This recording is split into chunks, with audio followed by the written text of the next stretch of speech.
Today, we're going to talk about the 14 earliest signs of nutritional deficiencies.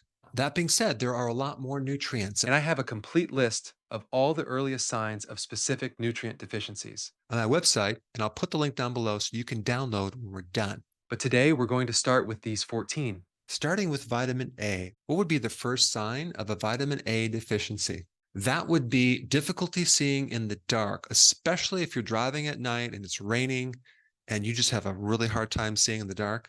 That is one of the first signs of a vitamin A deficiency. All right, now what about the B complex? Well, I'm only going to talk about B1. In the complete document, you'll learn about all the B vitamins, but the first sign of a B1 deficiency is nervous tension. You feel this buildup of nervous energy that you're just like, you're agitated.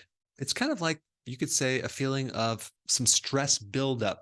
And this is why when you take B1, that just goes right away within like 2 to 3 minutes. Next one is vitamin C. What would be the first sign of that? That would be a pink toothbrush. So let's say, for example, you're brushing your teeth and you notice there's some slight bleeding, but maybe not bleeding gums, but let's say your gums are a little swollen or red. That's a vitamin C deficiency. And the foods that are highest in vitamin C, raw sauerkraut, bell peppers, berries, lemons, limes. Okay, what about vitamin D? Well, one of the first signs would be bone pain. So you can press on your shins right now or your breastbone, and if there's pain or excessive tenderness, suspect a vitamin D deficiency. One other symptom that I notice is that your lower back is just aching. Suspect a vitamin D. Of course, there's a lot of other symptoms for vitamin D, but we're just talking about one of the first signs. All right, what about vitamin E?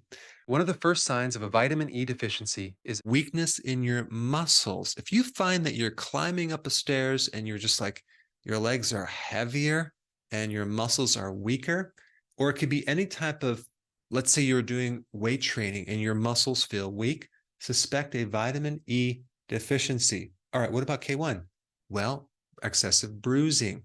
Okay, you bruise easily. What about K2? A buildup of tartar is a vitamin K2 deficiency because vitamin K2 keeps the calcium out of the soft tissues of the body. What about calcium? One of the first symptoms of a calcium deficiency is chronic cough, irritation with your throat, but especially if you have this chronic coughing that just won't go away, just take some calcium and watch what happens. What about an iodine deficiency? Well, that can show up in many things, but the first symptom would be breast tenderness. And then that can lead into what's called fibrocystic breast, where you have these little cysts. Just suspect any type of cyst on your body being an iodine deficiency. What about a sodium deficiency? Well, that typically is going to be overall weakness, not necessarily in the muscles, but it could be. But overall, you're just kind of feeling weak and you lost that get up and go. But this deficiency can also affect your sleeping. But there's other things too, which I'm not going to get into, but it's important to have enough salt, especially if you're doing fasting or on the ketogenic diet. Okay, what about magnesium? The first symptom of a magnesium deficiency is a loss of energy. Because of magnesium's connection to making ATP, you just don't make energy anymore, but also leg cramps, okay, especially when you're sleeping. And just since we're talking about magnesium, I'm going to throw one more in there is potassium deficiency. One of the first symptoms to show up with that would be when you go to sleep at night and you hear that pounding in your inner ear on the pillow, very loud, you should never hear. That's a potassium deficiency because you just ate a lot of carbohydrate that locked up your potassium, and you're going to hear this pulse rate in the inner ear. Just take some potassium and it'll go right away.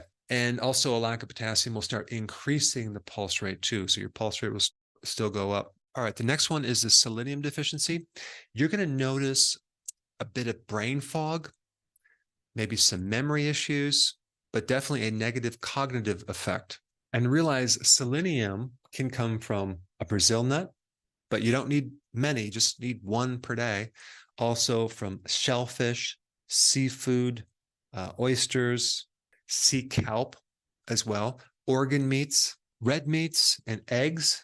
But selenium is important in many different things, including making glutathione, which helps you detoxify. And then we get to zinc, which is a very important trace mineral involved in so many different things. One of the first signs of a zinc deficiency is you become out of breath when you exert yourself. So let's say you start to exercise and you just don't have the strength and the get up and go. You need some zinc. Zinc will also create a lot of other issues, especially with lowering of testosterone, as well as a lowering of your immune system. Now, to get the complete list on a one-page document, click the link down below and go to drberg.com.